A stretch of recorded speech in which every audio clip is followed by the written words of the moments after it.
What's up, y'all? It's your girl Sakina, and I'm back for another review. This is my review for Grown Up Hip Hop. This is season 6, episode 23, because I keep forgetting that this is like part 2 to the first half of season 6. Nonetheless, yes, if y'all seen my Married at First Sight review, like I said, Monique, she gonna be mad at me because I'm here with my bonnet on. But listen, this is Sakina After Dark, okay? So it is what it is. So I do want to let y'all know that I did watch, I came in a little late on Color Me Pink's interview with Cree. And she definitely did talk about TT for majority of the interview. Now, I did also watch earlier today Keisha's follow-up in review stating that this interview was done before last week's episode. So she really didn't get to say or ask any questions regarding what happened between her and Sequoia. It was all pretty much based on what pretty much happened from the last time she interviewed her, the first and the last time that she had interviewed Cree. So, yeah, Cree is definitely talking about holding people accountable, blah, blah, blah, but I just need her to hold herself accountable for what she's done with the whole Sequoia situation and not blame it on blacking out, because the episode opens up with her talking to Luke in Miami, and she was letting him know that she had an altercation with Jodeci's daughter. I said Jodeci's daughter. Jodeci is a group, girl, okay? Wait. Okay, is Jodeci... I don't know, I could be reaching. Is Jodeci like a combination of all the group members' names? Casey, JoJo, Devontae, and what was the other one? Donovan? Delvin? Hold on, I feel like y'all gonna try to get on me if I don't know the fourth member, because I feel like he was like the quiet one. Let me see. Delvin. Okay, did I say Delvin or Dalvin? Is that like a combination of all their names? I don't know. But nonetheless, y'all. So yeah, I was like, okay, it's made up of 4 people, girl. Can you get it right? It's JoJo's daughter. And yes, she did get introduced to Casey's son, Donovan. I don't know. I can never get that man's name right. But nonetheless, she's telling him about the altercation that she had with Sequoia. And she said that she blacked out because of the things that Sequoia said. What are you talking about? Did you not... I'm sorry, she didn't remember because she blacked out. But Sequoia didn't want any issues with her. She really had a beef with Savannah. So I don't understand why Cree is trying to flip the narrative and make it seem as if Sequoia was really coming for her, when in fact she was trying to tell you, Cree, don't do this. Like, this don't have nothing to do with you. Cree, she bringing up my son. You'll understand when you have children one day. But then you go and tell Luke some people deserve to have their ass whooped. And nothing that she said or did in that moment deserved an ass whooping. Like I said, you were taking your problems or your own guilt out on Sequoia, and you was just looking for a reason to fight. And then you go into say that you didn't want to tell Luke about your potential fertility issues. And it's just like, I don't know, that word potential fertility issues is kind of giving, and I do not want to sound heartless when I say this because I am a woman and, I potentially may have children one day. But when she said potential fertility issues, it's like, do you have them or not? I know she had a miscarriage, and that's common, when it comes down to women. They miscarry. That doesn't necessarily equate to fertility issues, but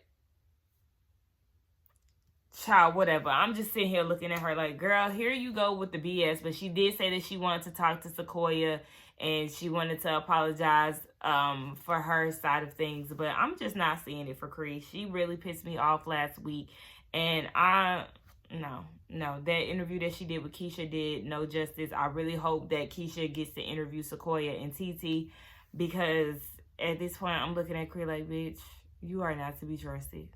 So, speaking of Sequoia, we see that Bree meets up with her down at the studio. Now, Sequoia, at this point, I could definitely say that I feel your vibe, right? However, I don't know. It's just like I be wanting different. Like this new day and age R&B does not, like this rap and B does not give what they think that it gives. Like I don't know. It be auto-tuned up. It doesn't show vocal range. The lyrics are really superficial. Like superficial and just generic. That's why I feel like Brie needs to showcase her music more, because when they did that showcase on the first part of this season, Brie did so good, and I really wanted her to win the showcase, but they gave it to somebody who really did not deserve it. But Brie, why don't you promote your music more on this show? Why do we know you more for your moody antics when we should know you for your music? Girl, come on, let's do it. And then Cree said in the interview with Keisha that Brie has a walking, talking child. I don't know how old this child is, but obviously she's keeping her private life like tucked and sealed. But yeah, I just really wish that Brie would really showcase her music more. But she wanted to get more information on what happened down at the party from Sequoia. And Sequoia saying the Gross sisters, aka Savannah and Cree, were coming at her on some crazy-ish when that wasn't what she was trying to bring to the party. So Brie is like, well, you know, I first heard about you. I heard that you had beef with Tenise, and I automatically wrote you off because who has issues with Tenise? She wanted no parts of Sequoia. And Sequoia did say that she overreacted when it came down to the Tenise thing. So she came to the party with a different mindset and definitely wanted to apologize for that. But the Gross sisters were on the other side of the pool, so they didn't understand the vibe that she was coming on. They pretty much already had their mind set up that they have this vendetta against her, and there was nothing to change that. So, you know, just the way that Savannah approached her was wild, and it was just way too much. Now, she did say she felt like they was just hating on her because she fly, she pretty. She is pretty. And, you know, her little casual outfit was cute as well. But, yeah, she was just saying that she really felt like the girls was coming at some different shit, but she really came to the party to have a good time, and she wanted to make amends for their parents' sake because all of their parents have connections. But, you know, that's how it usually goes on this show. The parents have some type of connection. They want the kids to make it right. So that's what she's trying to do, at least for her mom's sake, because, you know, her dad was like, don't apologize if that's not something that you feel that you need to do. So, child, we're going to see if that ever happens. We know that Creed does plan on talking to her, but I don't know if it's going to happen in this episode. Now, Brie is excited, or not excited, but she's happy to know Sequoia's side of the situation. And she said that she's lucky that, or they're lucky that she's the level-headed one, because Brie would have reacted a totally different way. She would have got the fight, and we know she can get wild, child. So she did invite Sequoia to meet up with TT and Vanessa, and they're going to do some type of aromatherapy thing. And Sequoia's like, yeah, well, I do think that it would be a good idea to talk to Vanessa about the whole situation. But Brie didn't even think about that. But yeah, it'll be good to have that conversation, because we know that Vanessa could potentially be the gateway to get Sequoia and Angela together. And I say potentially because we know that Angela treats Vanessa like the stepchild, okay? So hopefully she'll be able to bridge the gap, because we know that Vanessa is definitely about peacemaking and things of that sort. And hopefully, yes, like Sequoia said, one of the Gross sisters have not went and told Vanessa anything to kind of, you know, make matters worse. Oh, yeah, and then I forgot that Sequoia said in her interview, or her confessional, that Angela dated her ex back in 2011, and everybody is seeming to make it a big deal, but it's something that she's over. Sis, I need you to own up to that part as well, because you came on here last season, on the season finale, and in your interview, you made it seem as if you had beef with Angela because she was basically trying to tear up your already broken family that you was trying to piece back together.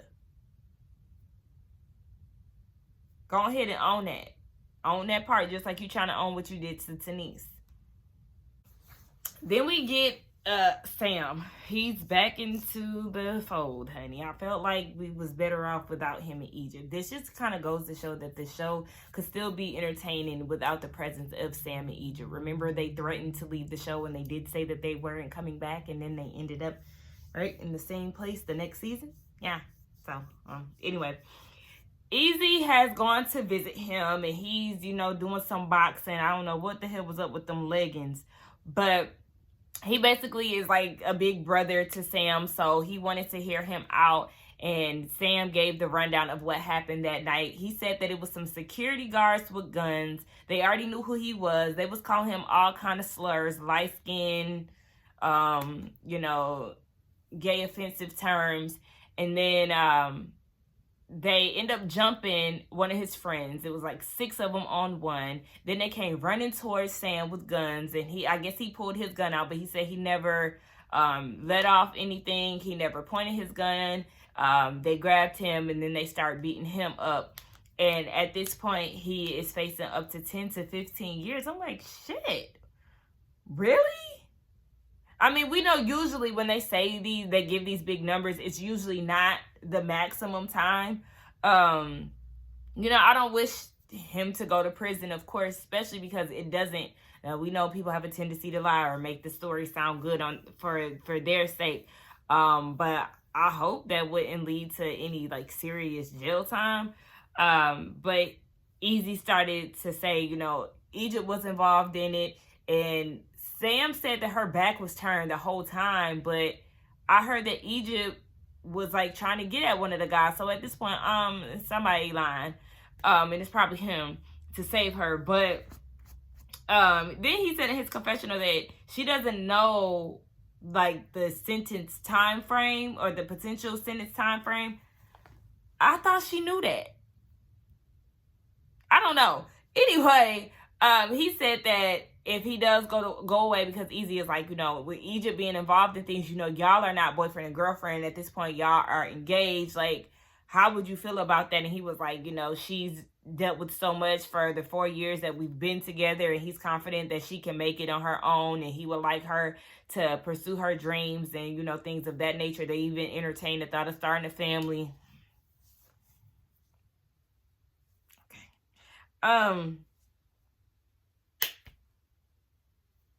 I feel like she'll definitely flourish with you out the picture. Like I said, I ain't necessarily gonna say flourish, and I say that in regards to like, she wanna do her MMA shit, baby, you're built for it. Go ahead and do it. The music thing, the acting, don't know. But I could see her doing it big in the MMA field. So I'm sure she'll do better off without you around. Just like I said, I don't hope you go to jail. So Easy is trying to tell him, look, you got to be there for your kids. And then he starts to share his experience. I think he said he was away for nine months. And then they got to show him pictures of his kids. Why did I count 6 children? Then I had to go ahead and get my Google on, and I see that he is 37.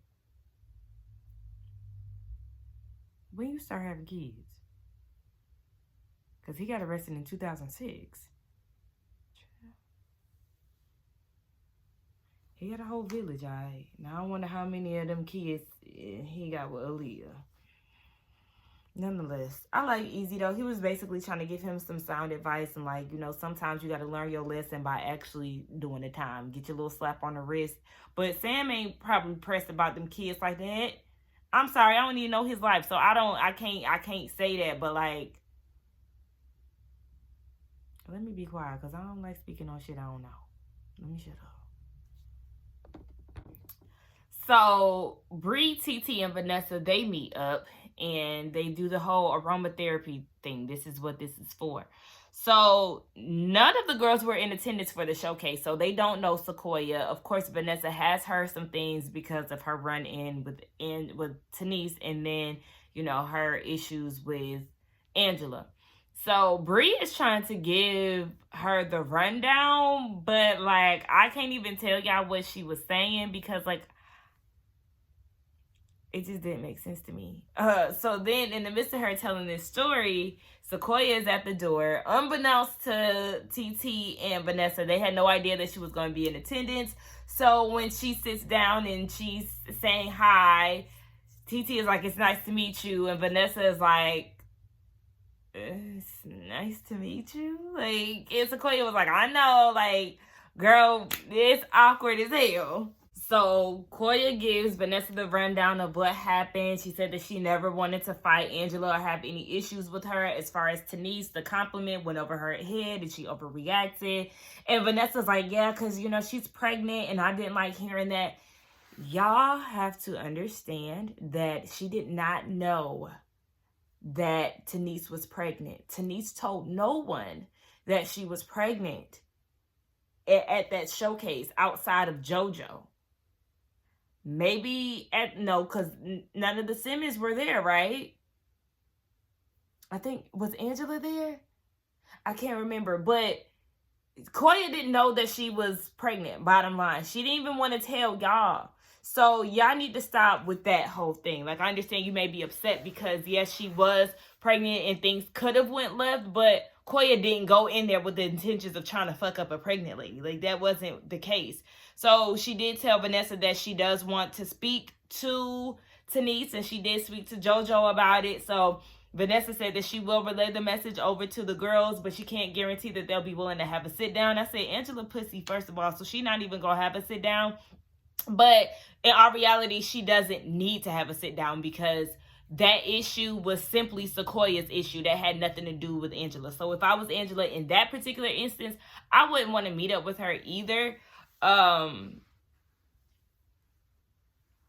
Yeah, I would just let that thing go. Like, oh girl, okay, like that just was what it was. But who really just wants to be Angela's friend outside of Cree?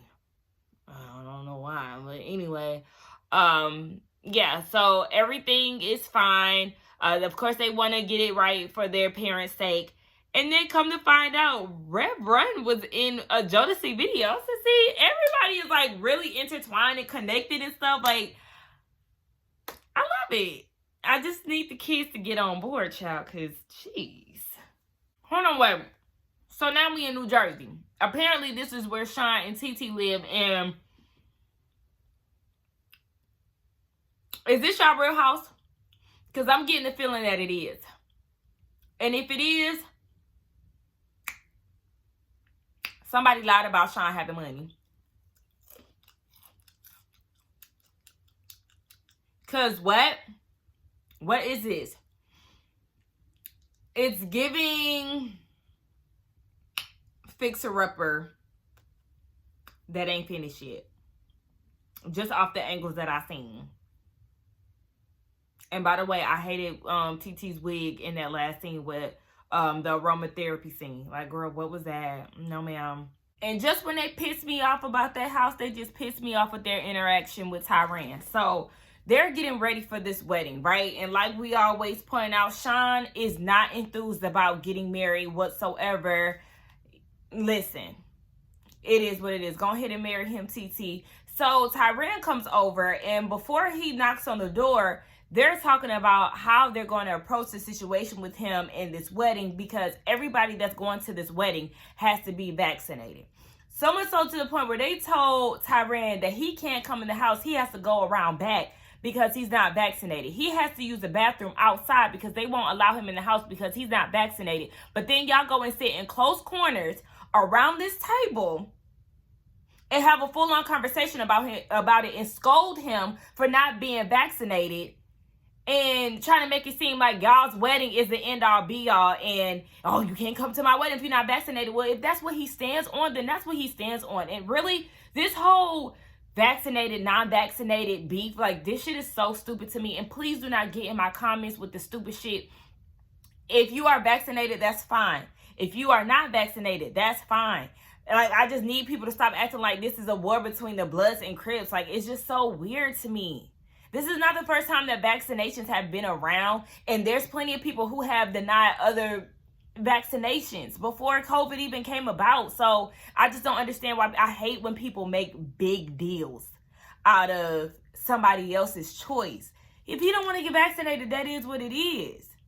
So, yeah, it just don't make sense to me. And then I was thinking, if he does want to go, what's the problem with him just, testing a few days beforehand? Because now, like, his family is like, he can't be around, and, oh, no, he can't show, like, and I'm supposed to say fuck my beliefs over TT's wedding?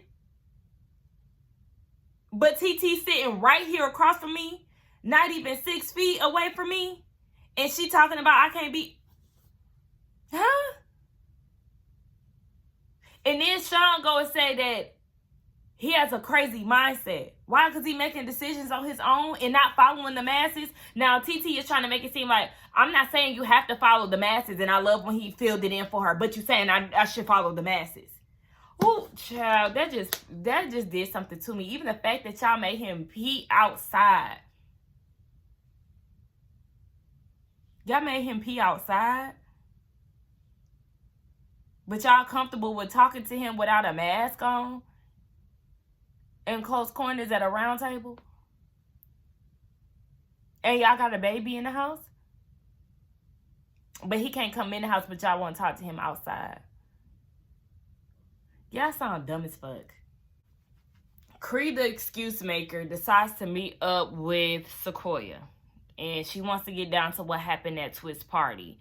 And, of course, she's saying that she blacked out when she mentioned motherhood. And even in her confessional, she's saying that Koya needs to watch what she says.